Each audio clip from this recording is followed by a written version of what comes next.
আসসালামু আলাইকুম রহমতুল্লাহ।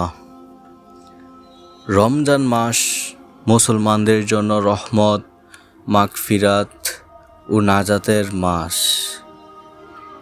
এই ভিডিওতে আমরা আলোচনা করেছি রমজানের প্রথম 10 দিন, মাঝের 10 দিন এবং শেষ 10 দিনের গুরুত্বপূর্ণ আমল ও করণীয়।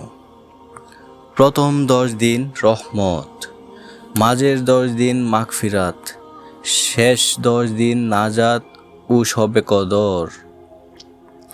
এই ভিডিওটি শেষ পর্যন্ত দেখুন এবং আপনার রমজানকে করুন সফল ও বরকতময়। ভিডিওটি ভালো লাগলে লাইক, কমেন্ট ও শেয়ার করুন। ইসলামিক কন্টেন্ট পেতে চ্যানেলটি সাবস্ক্রাইব করুন। রমজান 2026।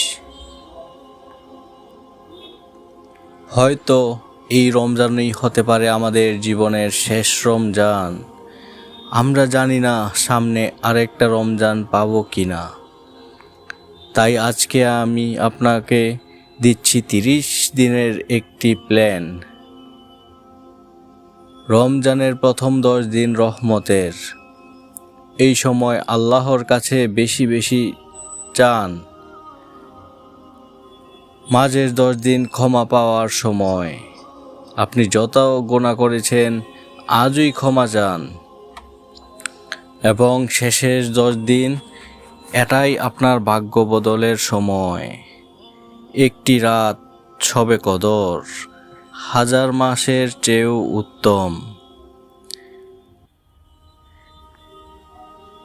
এই ভিডিওটি শেয়ার করুন, হয়তো আপনার মাধ্যমে কেউ হেদায়েত পাবে। সকলে ভালো থাকবেন। আল্লাহ হাফেজ।